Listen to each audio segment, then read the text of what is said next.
Most welcome to my channel. Hello my student. आज हम लोग रविन्द्रनाथ टैगोर जिन्हें वर्सटाइल जीनियस कहते हैं, इनकी मोस्ट इम्पोर्टेंट पोएम अभिशारा द पैरिस्ट, इसके ऊपर हम लोग चर्चा करेंगे। सबसे पहले तो थोड़ी समरी बताते हुए आगे लाइन टू लाइन पढ़ाऊंगी और इसमें मोस्ट इम्पोर्टेंट ये पार्ट है कि वर्ड टू वर्ड में मीनिंग भी बताती जाऊंगी, साथ ही साथ जो लिटरेरी डिवाइस है वो एक्सप्लेन करती हुई जाऊंगी। आप लोग पेन कॉपी लेकर बैठो एंड टेक्स्ट बुक भी सामने होना चाहिए।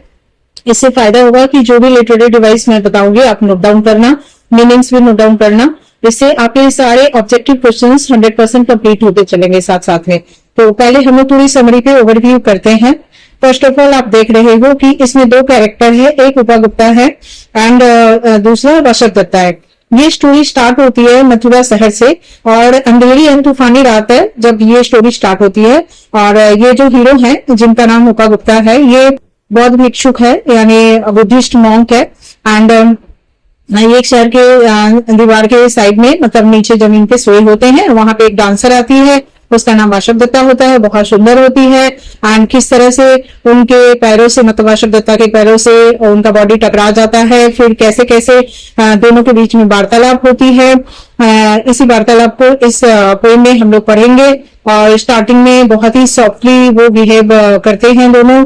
देन सेकेंड पार्ट जो इस पोएम का है उसमें स्प्रिंग सीजन को दिखाया गया है। आफ्टर फ्यू मंथ्स ये घटना फिर से रिपीट होती है और किस तरह से दोनों फिर से मिलते हैं। तो इस पोएम के थ्रू पोएट जो है दैट मीन्स जो रविन्द्रनाथ टैगोर है वो हमें ये बताना चाहते हैं कि किस तरह से एक टाइम टू टाइम पे एक एक चीजों का अलग अलग इंपॉर्टेंस होता है। यानी जो वाशव दत्ता है जब आश्चर्यचकित होकर उनसे पूछती है कि वो कौन है, तो जब उपा गुप्ता बताते हैं कि हाँ मैं वही हूँ जो एक समय पहले तुम्हें मिला था और तुमने हमें प्रपोजल दिया था अपने घर चलने के लिए, बट मैं डिनाई किया था क्योंकि वो राइट टाइम नहीं था। बट अभी वो राइट टाइम है हम दोनों के मिलने का।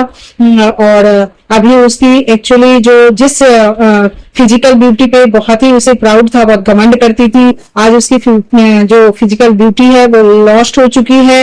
और इस पोएम के थ्रू पोएट हमें ये भी बता रहे हैं कि हमने मेल से ह्यूमन बीइंग को फिजिकल ब्यूटी पे कभी भी प्राउड फील नहीं करना चाहिए। एंड सबसे जो इंसान की जो क्वालिटी होती है उसकी जो ग्रेट उसका जो अचीवमेंट होता है वही इटर्नल होता है।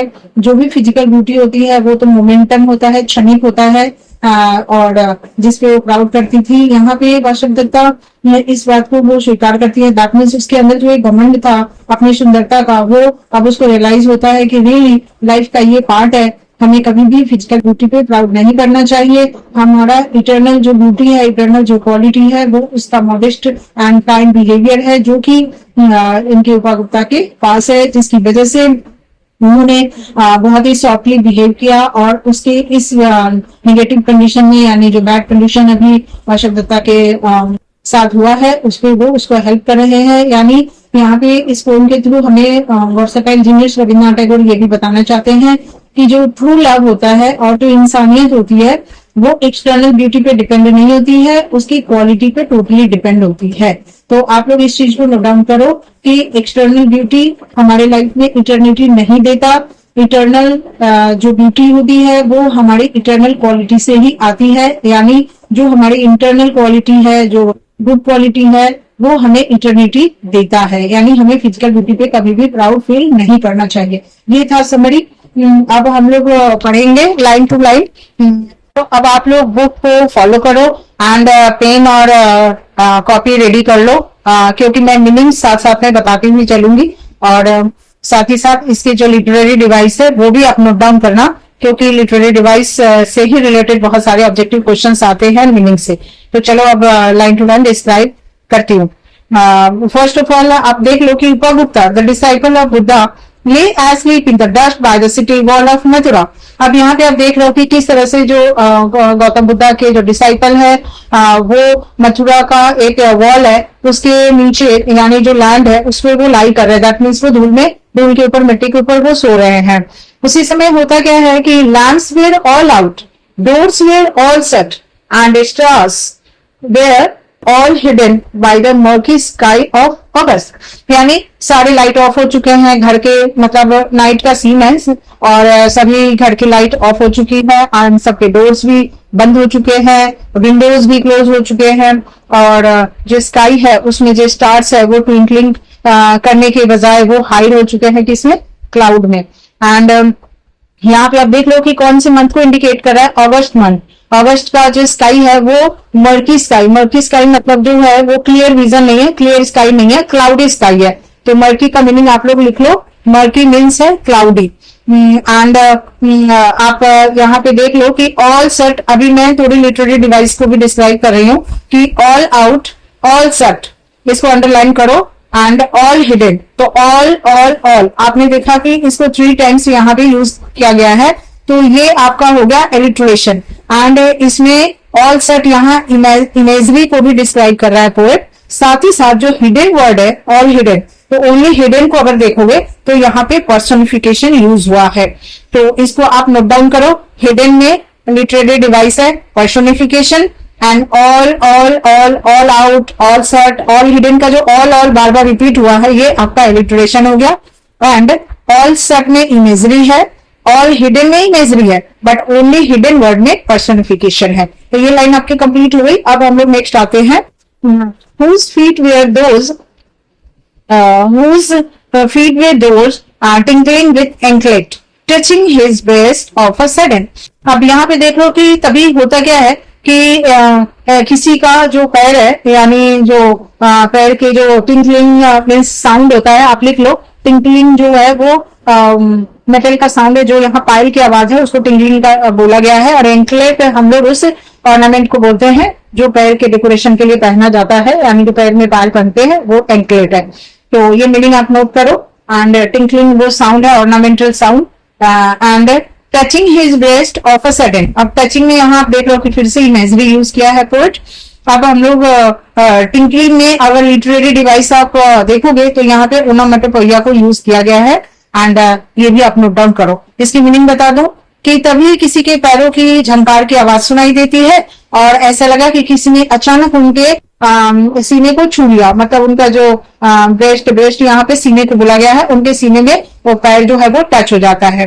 और ऐसा होते ही अब जो उपगुप्ता है, जो हीरो है इस पोएम के, उनके साथ क्या होता है ध्यान से सुनना। He woke up startled and the light from the woman's lamp fell on his forgiving eyes। अब आप थोड़े लिटरेरी डिवाइस को देखो, फॉरगिविंग आइज यहाँ पे मेटोनॉमी को बताया गया है। मेटोनॉमी की स्पेलिंग आप ठीक से लिख लेना अच्छे से ध्यान से देख करके। और स्टार्टल के लिए मीनिंग लिखो, stinging means, startle means stinging. And आपका फॉरगिविंग आइज में मेटोनॉमी लिटरेरी डिवाइस यूज हुआ है। अब इसकी मीनिंग आप देखो कि अचानक से वो क्या होते हैं, स्टार्टल हो जाते हैं, यानी चौंक जाते हैं। और किस लिए चौंकते हैं, क्योंकि ऑब्वियसली कोई इंसान अगर लेटा हुआ है और किसी का पैर उनके बॉडी में अचानक टच हो गया तो उनको थोड़ी सी वो शॉकिंग हो जाते हैं, चौंक जाते हैं।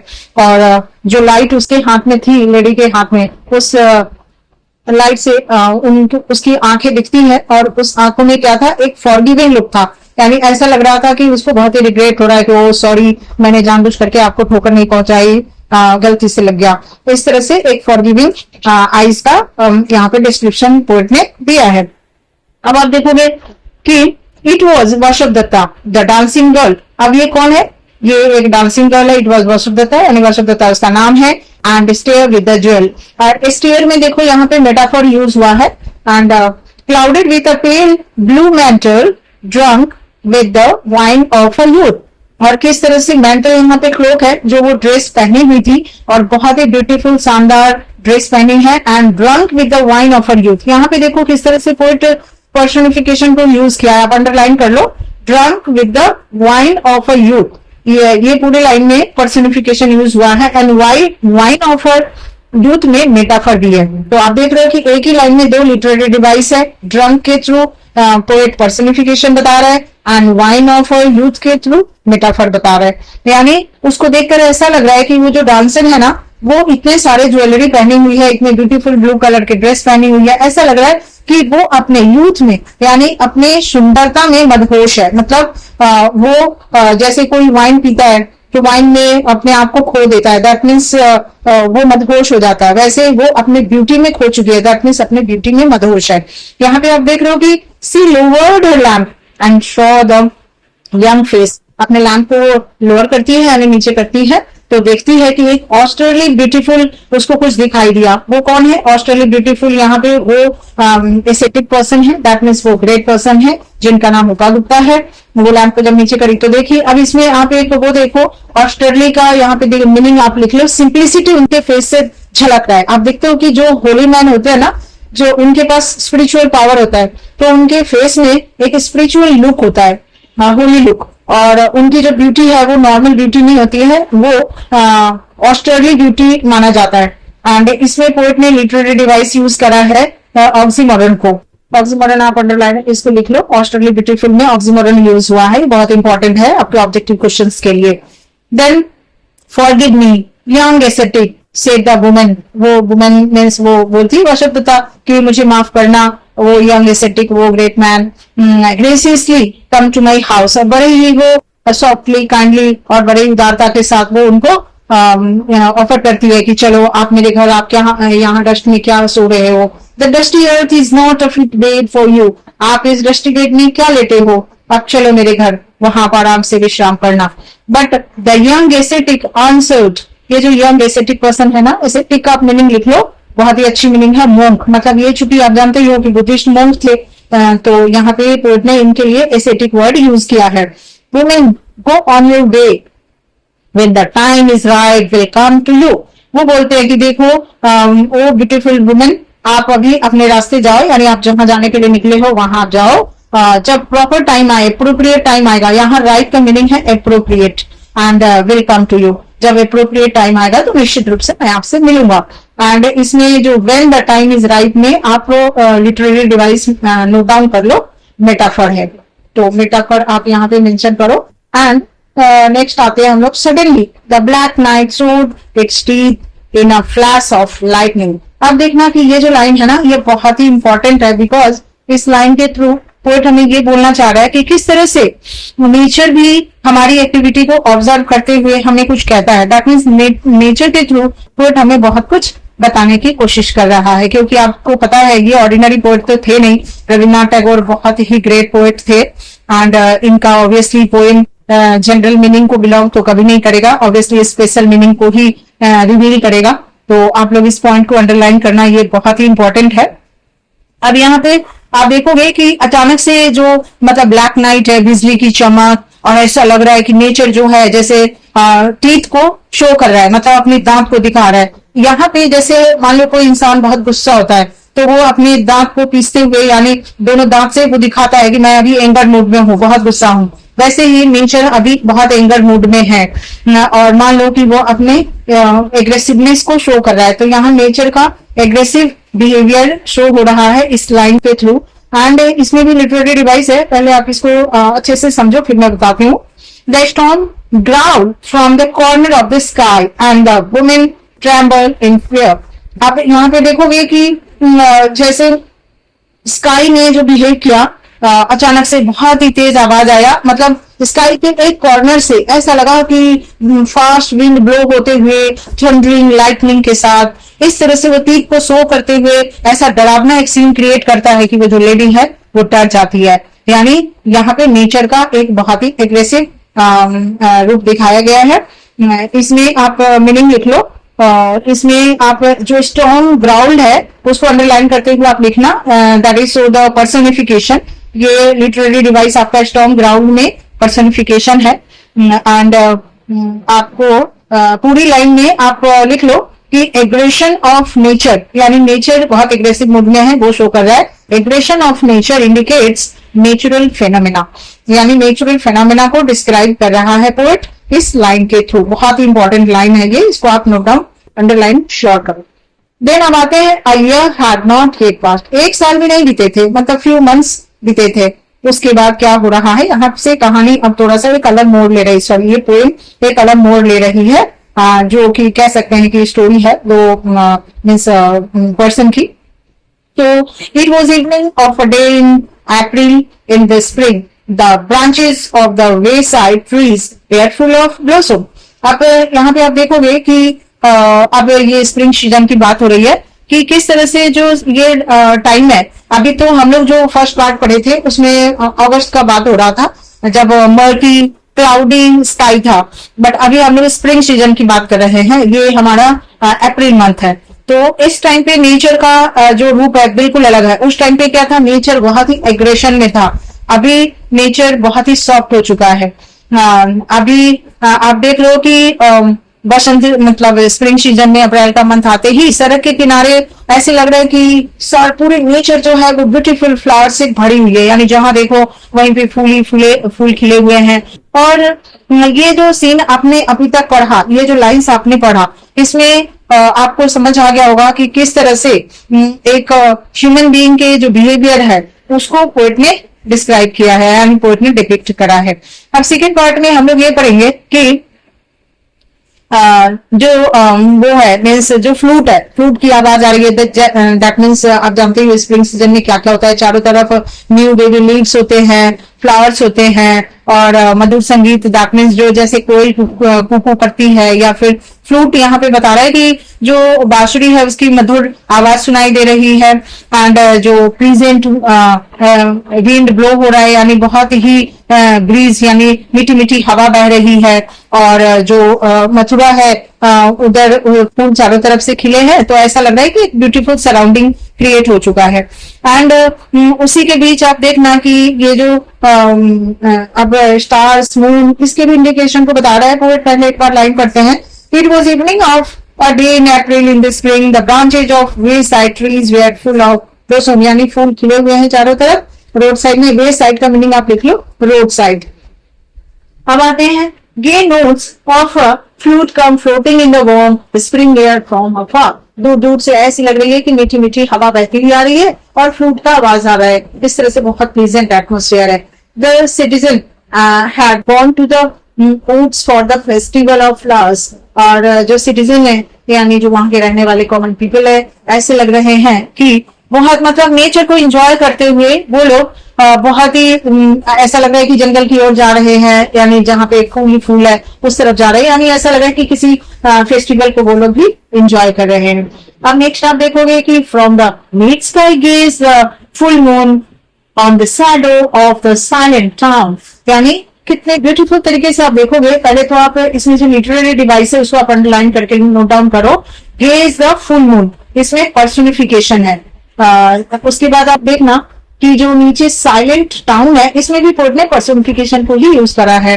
तो अब इसकी मीनिंग आप देखो कि होता क्या है कि स्काई के मतलब मिडिल से, यानी ऐसा लग रहा है कि स्काई के बीचों बीच जो फुल मून है, जिसको हम लोग हिंदी में कहते हैं ना पूर्णिमा की चांद, तो अब पूर्णिमा की चांद बहुत ही लग रहा है कि शांत है। और जो टाउन है जो मथुरा, वहां पे चारों तरफ ऐसा लग रहा है कि एक शैडो आ रहा है उसका, बहुत ब्यूटीफुल मतलब एटमोस्फेयर लग रहा है। और वहां पे वो टहल रहे हैं, मतलब वो समझो कि स्प्रिंग सीजन के टाइम पे वो जो एस्थेटिक पीपल है, एस्थेटिक जो सेंट है, मोंक है, बुद्धिस्ट मोंक जिनका नाम रूपा गुप्ता है, वो रोड साइड पे वो वॉक कर रहे थे। उसी समय आप देखो कि young aesthetic was walking in the lonely street, यानी वो लोनली स्ट्रीट में वो वॉक कर रहे थे। तभी होता है कि while overhead the love sick related from the mango branches their sleepless plaint, तो ये कोयल जो है लव सीक कोयल यहाँ पे बोला गया है बर्ड को। आप जानते हो कोयल बर्ड है, कुकू बोलते हैं अपने यहाँ पे इंडिया में इसको कोयल कहते हैं, तो आप लिख लो बर्ड। एंड यहाँ पे भी पोएट ने स्लीपलेस प्लेंट में पर्सनिफिकेशन यूज किया है, बहुत ज्यादा पर्सनिफिकेशन यूज हुआ है इस पोएम में। तो इमेजरी है, पर्सनिफिकेशन, मेटाफर, बहुत सारे इसमें लिटरेरी डिवाइस यूज हुए हैं। अब आप देखोगे कि जो प्लेंट का फर्स्ट ऑफ ऑल आप मीनिंग लिख लो। मॉर्नफुल साउंड है, यहाँ पे मॉर्नफुल साउंड को बताया गया है, यानी सोरोफुल साउंड है। एंड स्लीपलेस प्लेंट में पर्सनिफिकेशन यूज हुआ है।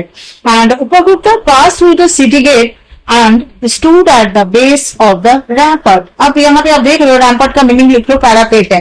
तो अब पैरापेट पे क्या होता है आप देखना, यहीं पे अचानक से एक आपको ट्विस्ट दिखाई देगा कि किस तरह से पूरी तरह से अब बिल्कुल रिवर्स हो गया है सिचुएशन। जो एक ब्यूटीफुल लेडी एक समय उपभोक्ता यानी एस्थेटिक पीपल को ऑफर की थी मेरे घर चलो, आज यहाँ सीन पूरा उल्टा है। वो किस तरह से अभी रोड साइड में पड़ी हुई मिलेगी। तो देखोगे कि मैंगो ग्रोव्स है, उसके जो ब्रांचेज है उसमें जो कोयल बर्ड है यानी जो कुकू है वो बहुत ही लविंग साउंड प्रोड्यूस कर रही है, यानी म्यूजिक प्रोड्यूस कर रही है। एंड उसका जो वर्ड है वो मॉर्नफुल साउंड इंडिकेट कर रहा है, यानी मॉर्नफुल साउंड यहाँ पे इंडिकेट कर सकते हो कि जो वाशव दत्ता है जो कि अभी लेटी हुई है पेड़ के नीचे, किस तरह से वो कड़ा रही है, उसको इनडायरेक्टली पोइट यहाँ पे रेफर कर रहा है। तो उसी समय उपा गुप्ता आते हैं और किस तरह से वो देखते हैं कि दीवार जो वॉल है मथुरा का वॉल उसके पास क्या है। तो उन्होंने क्या देखा, एक boat woman lay at his feet in the shadow of the mango grove and struck with the black pestilence her body spotted. यानी मीनिंग लिख लो आप पहले। ग्रोव का तो जानते हो, मैंगो ग्रोव हम लोग आम के बगीचे को कहते हैं, जो कि ग्रुप ऑफ ट्रीज है मैंगो का। And struck with a black pestilence her body spotted. इसमें जो लिटरेरी डिवाइस यूज हुआ है आप उसको भी मेंशन कर लो, पाथोस है, PATHOS। आप ये लिटरेरी डिवाइस पाथोस इसमें मेंशन करना। एंड पेस्टिलेंस का मीनिंग होता है एपिडेमिक। एपिडेमिक जानते ही हो आप, जो कि जिसके शिकार अभी बनी हुई है वाशव Dutta. And with source of a smallpox, she had been hurriedly driven away from the town to avoid her poisonous and contagious। आप लोगों को पता है contagious की मीनिंग लिख लो पहले आप, spreading of a disease by touch। यानी जानते हो कि चिकन पॉक्स पहले क्योरेबल नहीं था, तो लोग उसको टचेबल समझकर मतलब अपनी सोसाइटी से दूर कर देते थे, अदरवाइज जो उसके करीब रहेंगे सबको वो बीमारी फैल जाएगी। तो अभी वही हालत है इसकी कि इसको लोगों ने कहां से निकाल दिया है एंड मथुरा के साइड में, वॉल के साइड में, मतलब गांव के बहुत दूर साइड में वो रोड साइड में पड़ी हुई है। एंड अब आप देखोगे कि एसेटिक सेड बाय हर, अब वहां से वो गुजर रहे थे एसेटिक पीपल, तो वो उसको देखते ही उसके पास में बैठ जाते हैं। And look her head on his knees, और झुक करके अपने सर को नीचे यानी उसके करीब आकर उसे देखने की चेष्टा करते हैं कि इसको हुआ क्या, ये यहाँ पे क्यों लेटी हुई है, तो जानी पहचानी लग रही है, चलो थोड़ा देखूं कौन है ये, पेन फ्री कंडीशन में करा रही है। तो क्योंकि आप जानते हो एक एसिडिक पीपल जो मॉन्क होते हैं वो हमेशा सोसाइटी के लिए ही जीते हैं, यानी सबको हेल्प करना, सबको सपोर्ट देना ही उनके लाइफ का मेन टारगेट होता है। तो अब यहाँ देख रहे हो कि the moistened her lips with water and smeared her body with balm। तो आप समझ सकते हो कि चिकन पॉक्स में बहुत हाई बॉडी हीट हो जाता है, यानी फीवर होती है, तो बॉडी उसका एकदम जल रहा था फीवर से, तो उनके उसके होठ पूरे ड्राई हो चुके थे। तो उन्होंने थोड़ा सा, हम लोग जैसे करते थे कॉटन से थोड़ा ड्रॉपलेट उसके होठ पे डालते हैं, तो वैसे उन्होंने उसके होठ को थोड़ा सा वाटर से उसको मॉइस्चर किया यानी गीला कर दिया ताकि उसको राहत मिले। एंड स्मीयर हर बॉडी, और उनके उसके पूरे बॉडी में उन्होंने ऑइंटमेंट लगाया। कहने का अर्थ है कि जो टचेबल डिजीज था, सभी जिससे डरते थे, कोई ऐसे डेंजर सिचुएशन में कोई किसी के पास नहीं जाता है ताकि ये कम्युनिकेबल डिजीज उसको भी सफर कर सकता है, बट इन्होंने उसके पास जाकर उसको सपोर्ट दिया, उसको हेल्प किया। ये बहुत बड़ी बात है, यानी ऐसा कोई ग्रेट पीपल एसेटिक पीपल ही कर सकता है, ऑर्डिनरी पीपल तो उसको छोटा